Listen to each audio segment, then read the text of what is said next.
I'm going to walk a few miles into the evacuation zone, into the heart of Pacific Palisades. I'm going to try not to get arrested. So let's go. Just another day in Los Angeles. Surfers surfing, cheerleaders jumping.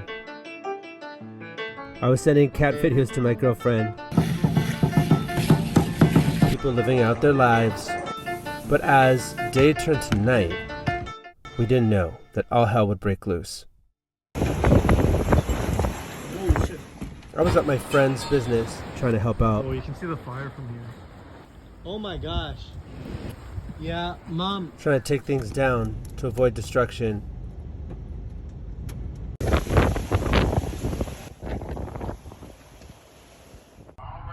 Should I just go? How should they go? Yeah.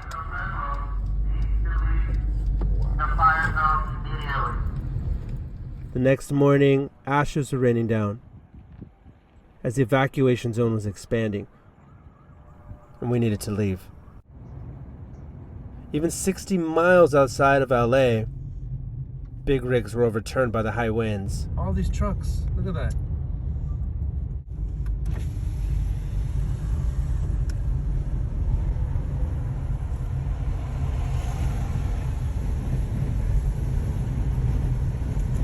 The air quality was horrible. 392 AQI.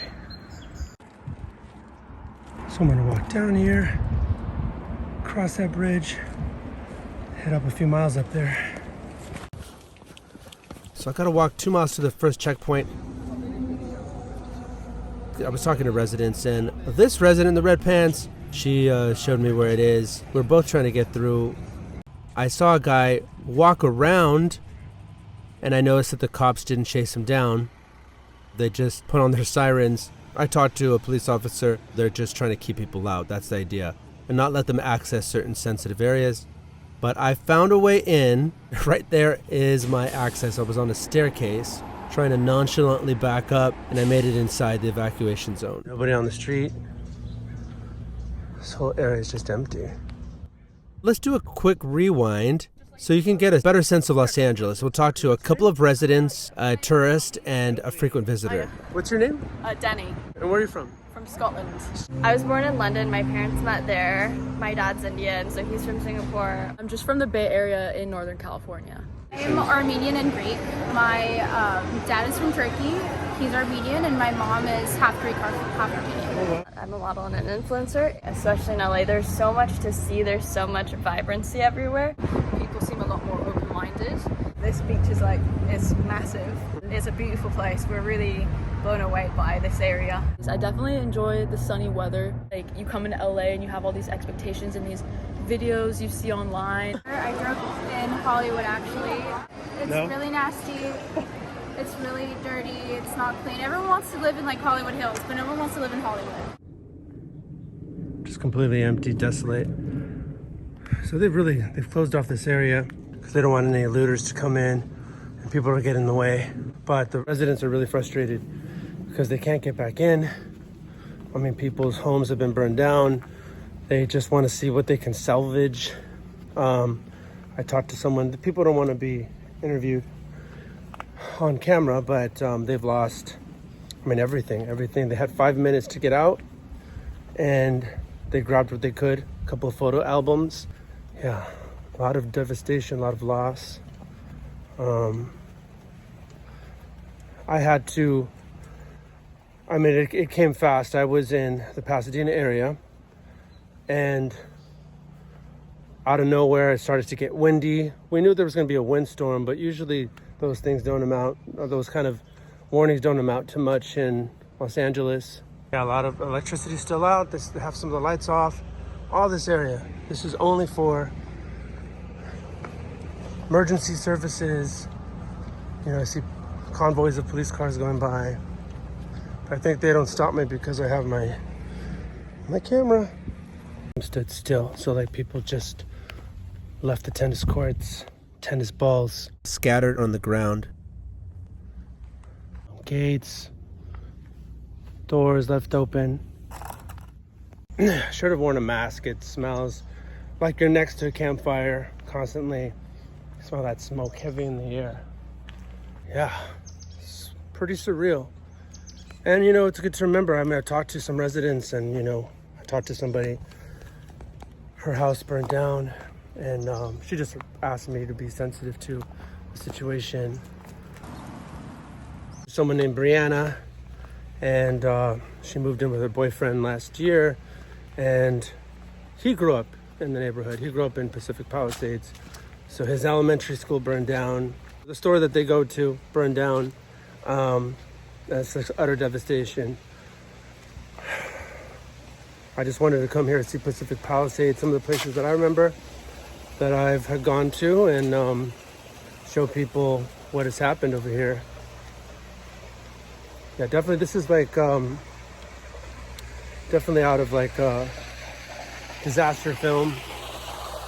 But you know, we know stuff like this and worse is happening in different parts of the world. So what is ironic is that is happening right here in Hollywood, and you know, basically one of the probably the biggest cultural center in the world, with people who have posted heartless comments about what's happening, for example, in Gaza and other parts of the world. They lost their homes. James Woods tweeted, "No ceasefire, no compromise, no forgiveness. Hashtag kill them all." I'm sorry. Just, you know, one day you're swimming in the pool and the next day it's all gone, but yeah. And of course, it's not just people who are heartless that lost their homes. You know, it's everybody, even including supporters of Palestine. These are the types of homes that are here, and they're just abandoned. I heard there was a generator working in one of the houses. There's, I mean, literally like maybe 1 out of 100 homes seems to have somebody who made it through, who's maybe getting some stuff out or trying to stay here.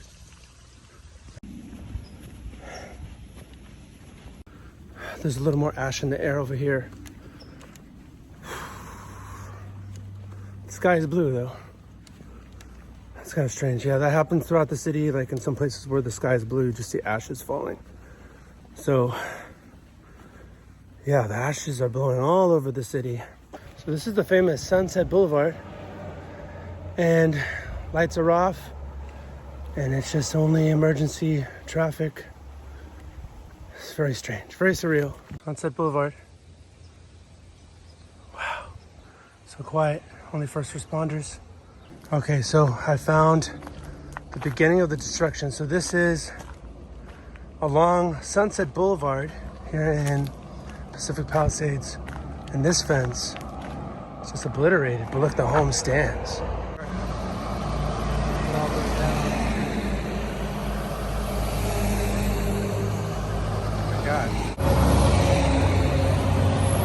This house here, wow, this was like a masterpiece. This is, who knows how much that cost to build.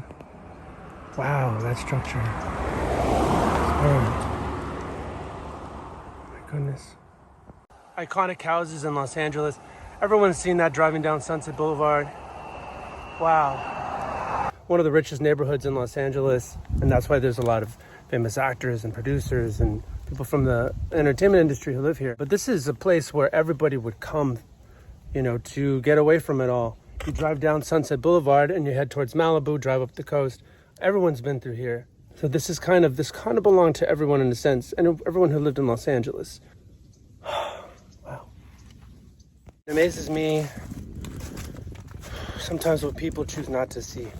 And we have this utter destruction in some areas of Los Angeles, and even the loss of life, which is the worst. And people have lost their livelihoods, their memories, their belongings. You know, material things can always come back, but I mean, you're talking about whole neighborhoods wiped out. But yet we can't see when this is happening to other people, when we are causing that kind of destruction. And that just tells me that we have a long way to go. We have a long way to go. So I'm walking through the area that was burned. It smells like a fireplace, but everywhere. Oh my goodness. So this isn't over yet. So this is an active evacuation area, and the fire is not too far from here. You know, with things going on all over the world, in Gaza and Sudan, and recently in Syria, you know, the first thought I had is like, this just looks like a set of The Walking Dead. I mean, it's crazy. Look at this car. Look at that. Okay, look, even the Spanish tile roof could not prevent, oh my God, look at that, that's metal.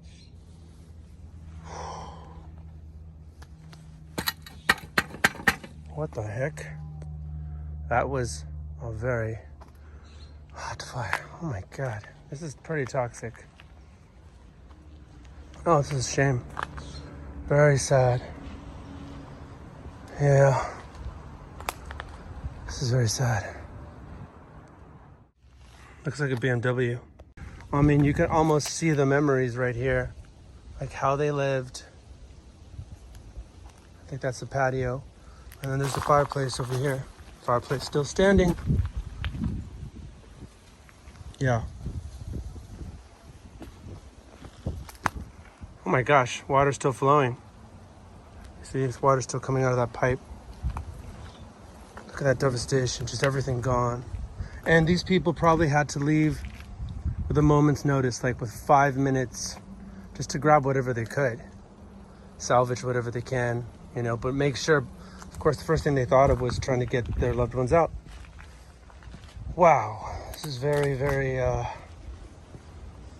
this is very poignant. This is like, look at this. The things that you see break, the things that don't. But yeah, we've all seen these types of images and photos in war-torn areas after disasters, earthquakes, you know, big fires like this. So I think we're in the backyard. We had like a little place where they can practice putting for golf. Yeah, so I thought the water was from the fire department. Realistically, the fire department never got here. It's possible they did, but this happened so quickly on that night that, look, I mean, no one's been here to turn that off. No one's, is that water? I don't know if they're still paying their water bill or what's happening, but this is just the beginning. This is just the beginning. So we're right in the middle of it still.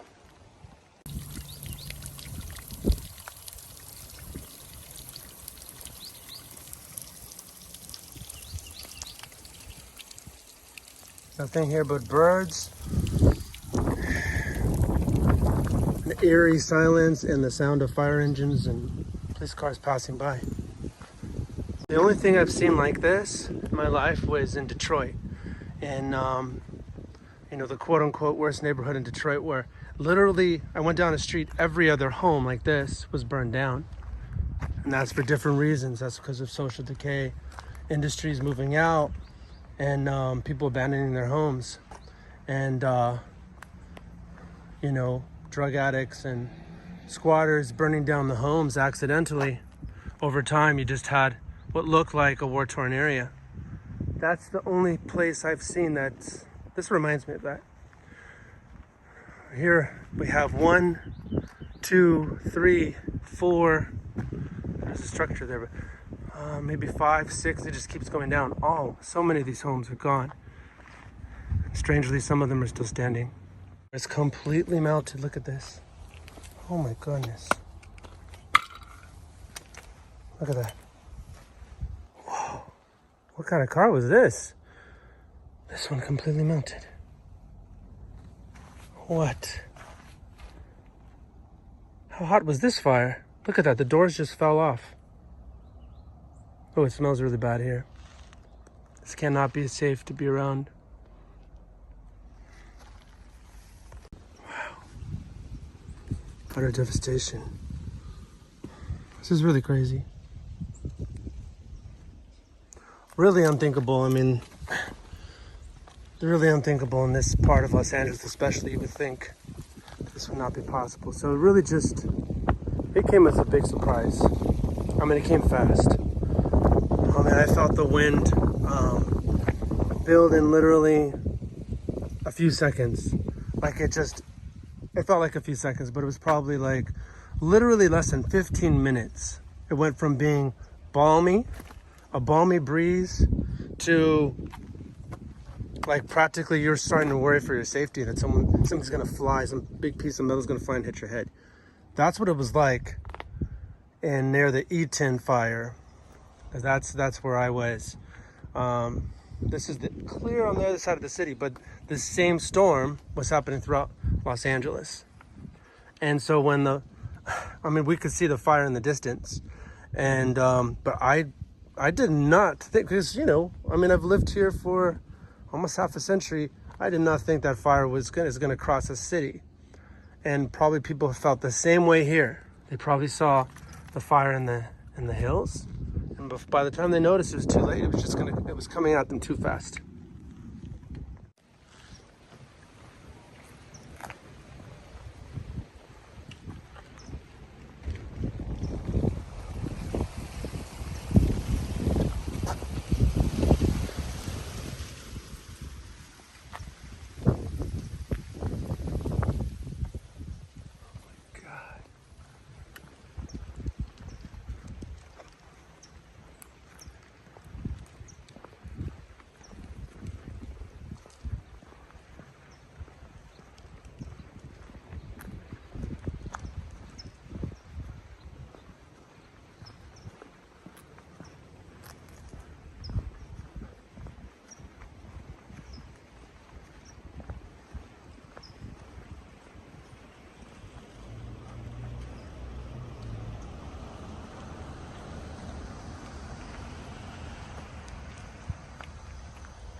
How's it going? How are you?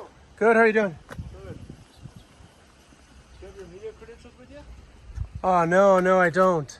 Sergeant Jarvis came almost exactly 1 minute after I started my moment of silence. He had his hand on his gun. I was concerned that I might be arrested at that moment, but he was really nice. I explained why I was there, and he just asked me to leave the evacuation zone. Then, as I was walking out, a car full of, and this is something I've never experienced in my life, so it was a car full of vigilantes. At first I felt a little threatened. I explained to them just like I did to the police, and then they offered me a ride, and I hesitatingly accepted yes, and they took me almost all the way back to my checkpoint. So finally, when I got back to the checkpoint, I thought I was in the clear, but 2 police officers were approaching me as if they were also ready to arrest. I was thanking them for the job that they're doing, and I just told them I don't have a press pass, but I'm working on one. They were happy that I was cooperative, and I was on my way. Walked 5.2 miles. I mean, there's definitely mixed feelings towards America. Mm-hmm. I am so grateful for a lot of the freedom and privilege I have as an American and just who I am as a person. Mm-hmm. But there are things that I think should change in America to make it a more united nation and world.